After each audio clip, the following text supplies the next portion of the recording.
Hi, I'm Terry, keeping with Mark. I called you Mike. Mark Corbett, who's we're in the museum. We're at the one of the exhibitions here at the museum, and we wanted to come in here because this is where Mark is having his event on the 29th. And we're at the schoolroom here, so it's quiet, it's a little busy here.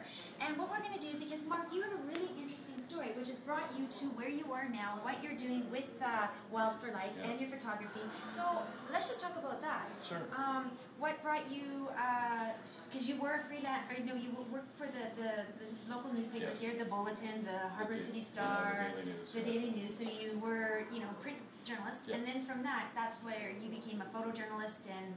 Yeah, actually, I really kind of got my start here at the museum because I got to do a lot of photography here in the old museum, and I just sort of got better at it. It takes practice, and then of course the age of digital, and then it's sky's the limit. So, and then it took me a while to start my travels, but by the time I hit about 30, I was like really ready to go. So I did Mexico, and then I went to Europe twice, and then this latest one. So I'm up about 19 countries, mostly in the last few years. So.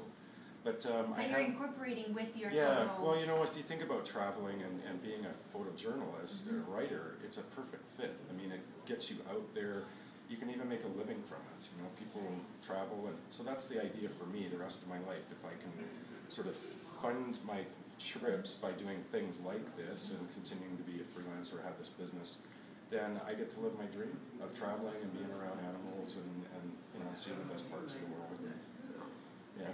And not too many people do, hey? We have our dreams and stuff, but to actually live it. So here you are, you're a freelance photo journalist, and then you, with your Wild for Life, you're incorporating your animals and your real passion is. Yeah, it's my real passion. I mean, from the time I was a kid, I think my first memories are of animals. I can't remember anything past it. I lived in Germany, and I remember we had a turtle, and I went to a lion park, and these are some of my first memories. They were always photos of animals in my bedroom when I was a kid, and I got to be around them, a lot of sort of domestic animals when I was growing up. So I just love it. And it's the wild ones.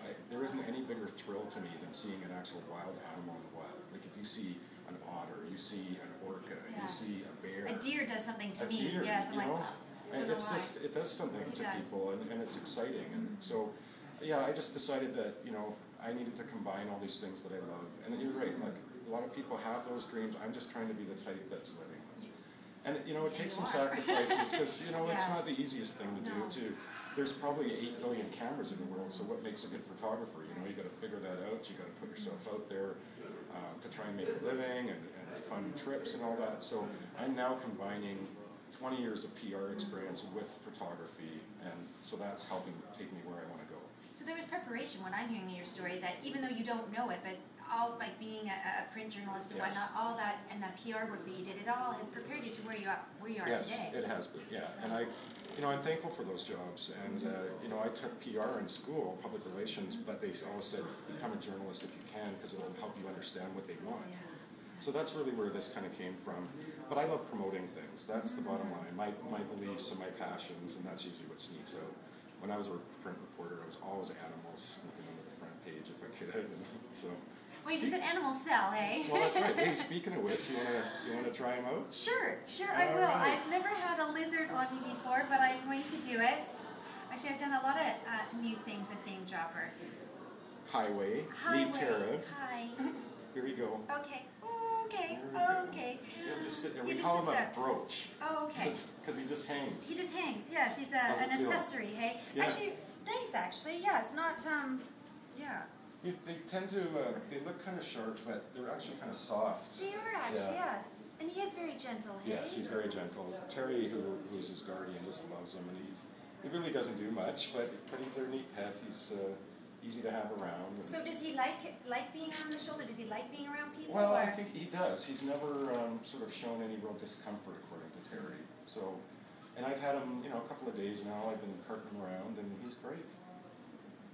And he sure draws attention. He does, hey? Yeah. Because we were just downstairs and we had the cruise ship people here, and they were taking pictures before we were filming. So yes, he does, and he's going to be at the event as well. Yeah, so. He'll likely be in that kind of situation and be walking around, and people can touch him and pet him and ask questions about him. They're actually from Australia. They lived about 8 to 12 years, and they eat mealworms and crickets and things like that. They like warmth, so when I cart him around, he's got his little kind of warming bed there. Okay. You know, you nuke it in the microwave. So. And can you buy Well, them at the yeah, you can pet store find them here? in pet stores. Okay. I've seen a couple in Nanaimo. You don't see too many of them, but you can find them. You know, all the animals that are coming to this event that were rescued. Oh gosh, when he moves, it's just, he just feels like a he's little okay. creature, hey? His story was that he was found on the Island Highway on the way to Telegraph Cove by Ken Langelo, the vet, who used to own Island Vet Hospital. Right.